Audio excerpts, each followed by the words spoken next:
working the night shift at the morgue isn't a job for everyone.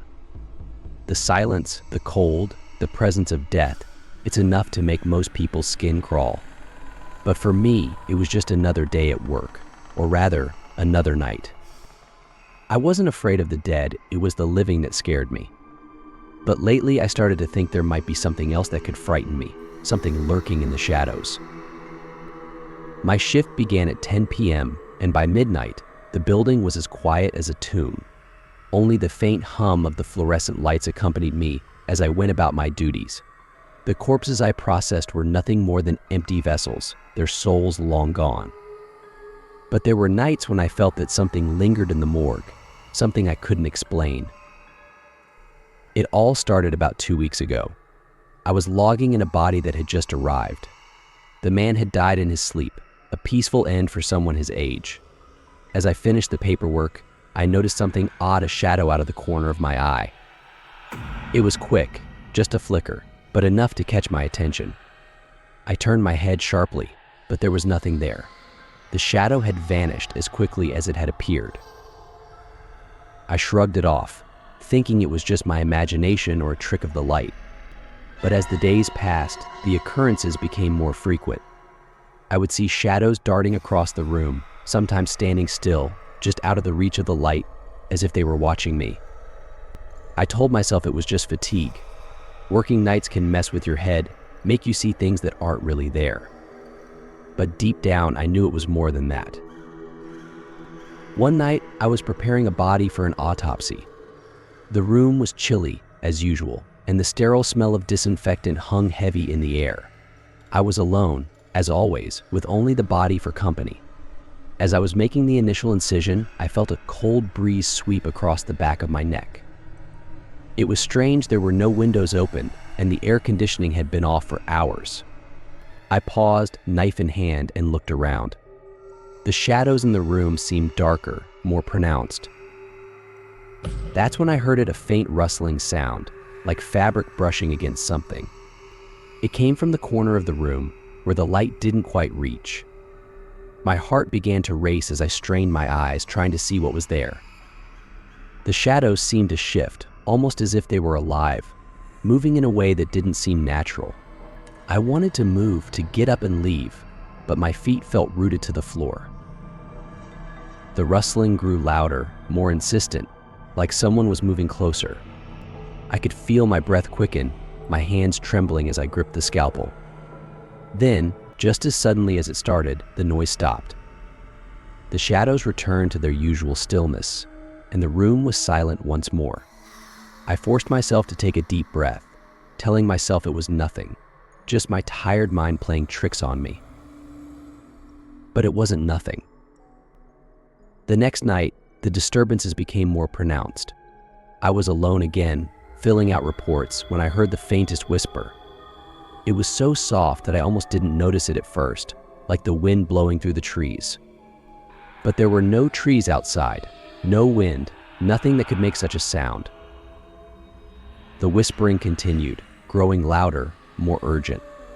It seemed to come from all around me, echoing off the cold, tiled walls. I stood up, my chair scraping loudly against the floor as I backed away from the desk.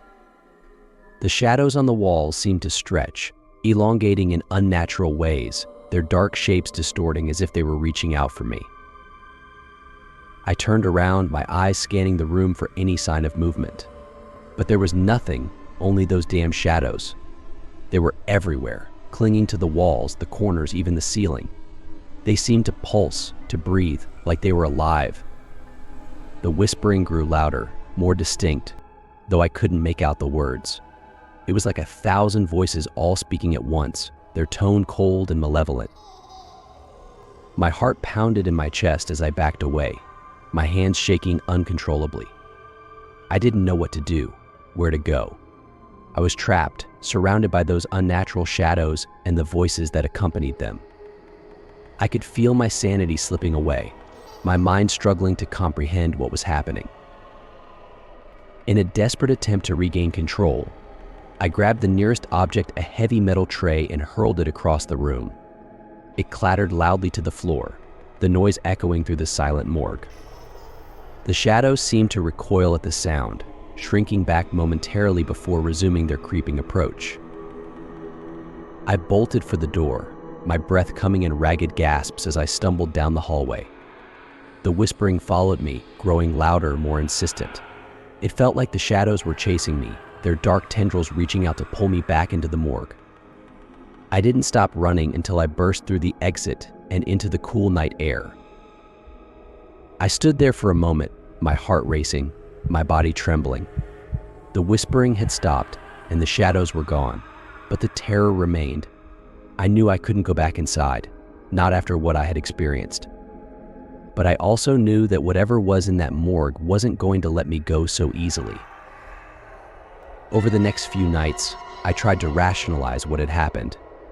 Maybe it was just my mind playing tricks on me, a combination of stress and lack of sleep.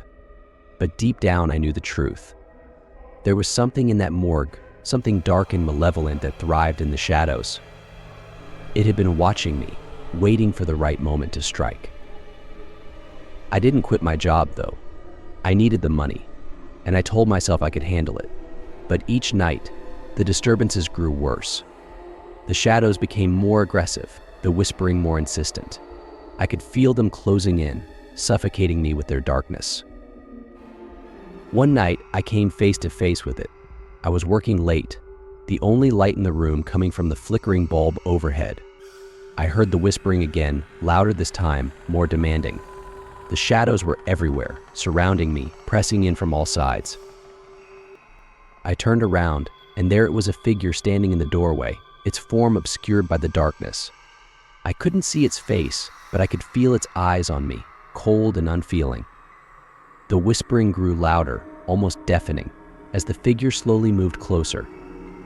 My body was frozen with fear, unable to move as it approached.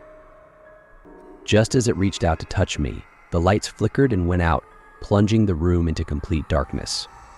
I was alone with it, surrounded by the shadows that had haunted me for weeks. I felt its icy fingers brush against my skin, sending a jolt of terror through my body. Then, as quickly as it had come, it was gone. The lights flickered back on, and the room was empty, save for me and the body on the table. The shadows had receded, the whispering silenced. But the fear remained, lodged deep in my chest, a constant reminder of what I had experienced. I left the morgue that night, never to return. I couldn't face whatever was in there, couldn't bear the thought of those shadows closing in on me again. But the memories linger, the fear never truly leaving me. And sometimes when I'm alone at night, I still hear the whispering, still see the shadows moving just out of the corner of my eye. I've learned to live with it, though the experience left a scar that will never fully heal. The shadows may no longer surround me physically, but their presence lingers in my mind, a constant reminder of the nightmarish encounters I faced in that morgue. There are things in this world that defy explanation, forces that exist just beyond the reach of our understanding, lurking in the darkness, waiting for the right moment to strike.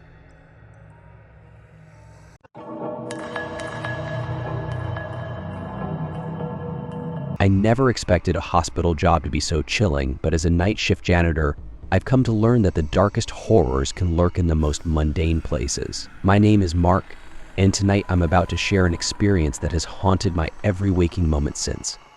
The job at Willowbrook Hospital wasn't exactly glamorous. It was a small, underfunded facility on the edge of town. Most of the staff were kind enough, but the night shift was always eerily quiet. The fluorescent lights hummed incessantly, casting long shadows that seemed to stretch and twist of their own volition. One evening, while emptying the trash in the emergency room, I found an oddity, an abandoned wheelchair in the corner of the room. It was an old, rusted model, and it seemed out of place amidst the modern equipment. As I approached, I noticed something strange, bloodstains smeared across the seat, long dried but still unmistakable. My heart raced, but I pushed aside the creeping sense of dread and continued my work. That night, the hospital seemed to take on a new, unsettling atmosphere. The usual silence was broken by faint, almost imperceptible sounds, the distant beeping of machines, the shuffling of footsteps in empty hallways, and occasionally a muffled cry from somewhere far off. I attributed these noises to the natural quirks of a hospital at night, but they gnawed at my nerves. Around midnight, as I was mopping the floors in the ICU, I noticed the lights flickering. I stopped to check the circuit breaker, only to find that it was working fine. When I returned, the flickering stopped, and everything seemed normal. I shrugged it off, chalking it up to a faulty bulb. It was during this particular shift that the real terror began. I was cleaning the surgery room when I noticed a peculiar smell, a sharp, metallic scent that made my stomach churn. I looked around but saw nothing out of the ordinary. The room was sterile and orderly, except for a set of surgical tools laid out on a tray, glinting menacingly in the dim light. As I worked, I heard a sudden, distinct noise, a low, rhythmic thumping, like the sound of a heartbeat. I stopped and listened, but the sound seemed to come from everywhere and nowhere at once. My breath quickened, and I felt a cold sweat break out on my forehead. I tried to shake off the feeling and continued mopping. Minutes felt like hours as I worked through the night, each corner of the hospital seeming to grow darker and more oppressive. The thumping sound persisted, growing louder and more erratic. My nerves were frayed, and I found myself jumping at every little noise. When I reached the storage room, I noticed the door was slightly ajar. I had locked it before, so this was peculiar. Hesitantly, I pushed the door open and was met with a scene that made my blood run cold. The room was filled with rows of unused hospital beds, but what caught my eye was a single, old-fashioned gurney in the center of the room. It was similar to the wheelchair I had found earlier, covered in the same thick layer of dust and stained with dried blood. My heart pounded in my chest. As I stood there, paralyzed with fear, I felt a presence behind me, an oppressive, almost tangible weight that seemed to press down on my shoulders. I turned around slowly, half expecting to see someone or something lurking in the shadows. To my horror, I saw a figure standing in the doorway, silhouetted against the dim light of the corridor. It was a man, his face obscured, but his posture was unmistakable. He was watching me with an intensity that made my skin crawl. I tried to call out, but my voice was trapped in my throat. Suddenly, the figure vanished and the lights flickered violently, plunging the room into darkness. When the lights came back on, the figure was gone. Desperation surged through me. I stumbled out of the room and into the hallway, my heart racing and my breath coming in ragged gasps. The rhythmic thumping was louder than ever, echoing through the empty halls. I didn't stop until I reached the main entrance and left the hospital. I haven't returned to Willowbrook since that night. I don't know what I saw or what happened in that hospital, but the memory of that figure and the relentless thumping will haunt me forever.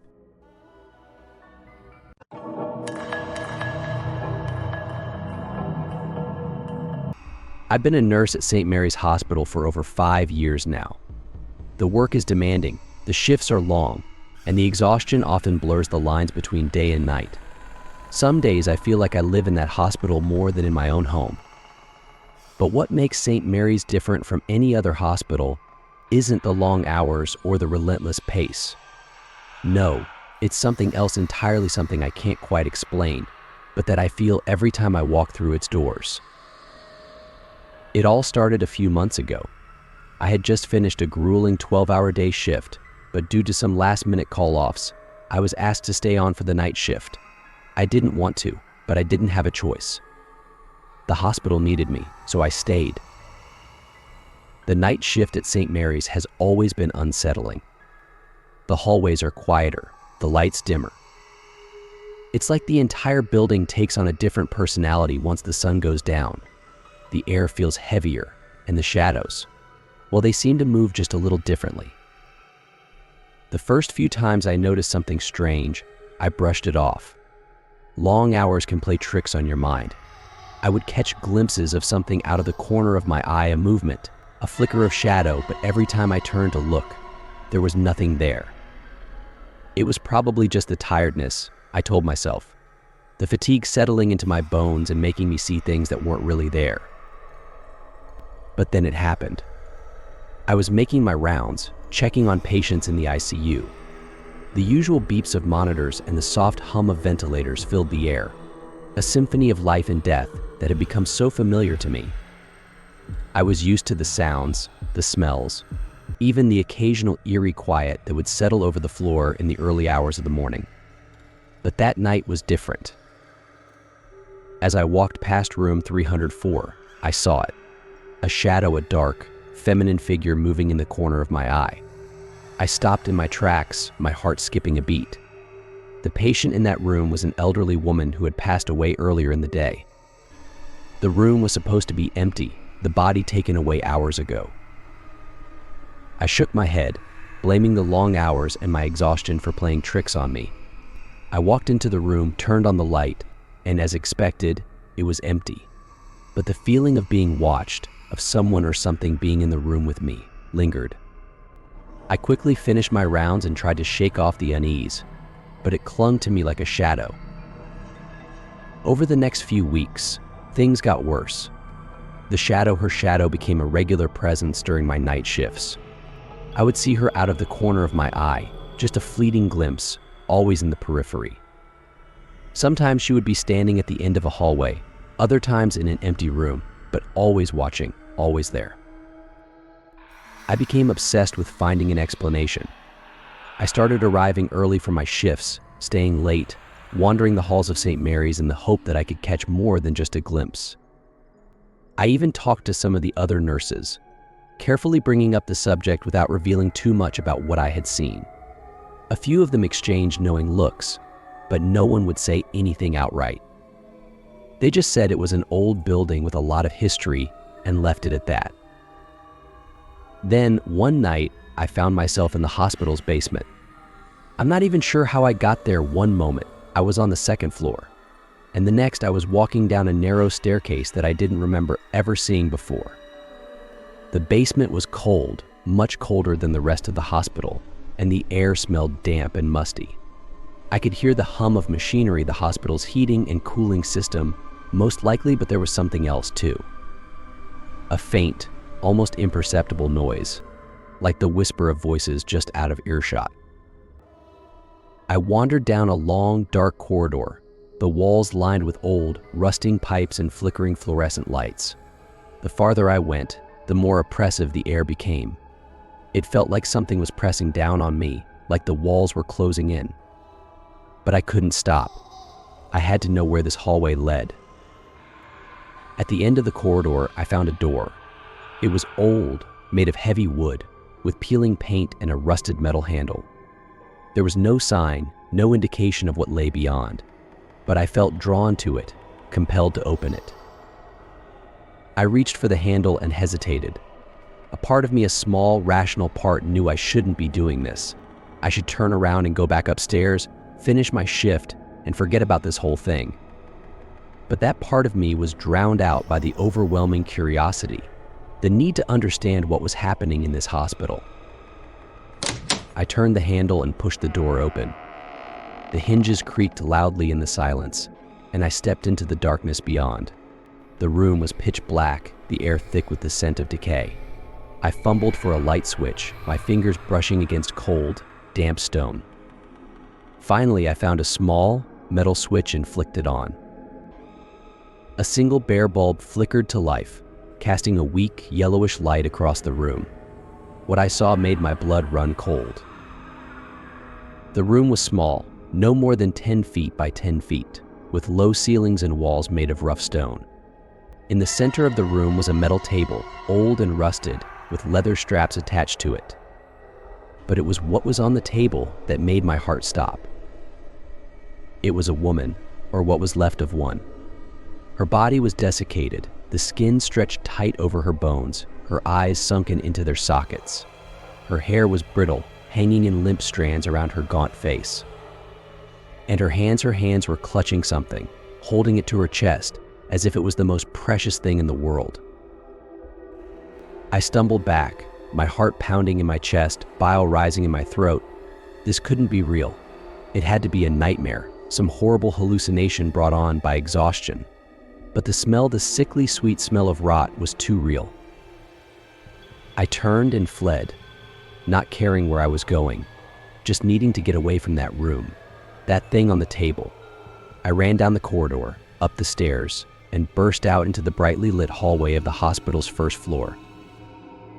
My shift passed in a blur.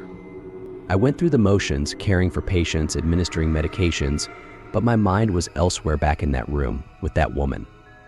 I couldn't get the image out of my head, the look of despair on her withered face. I didn't sleep that day.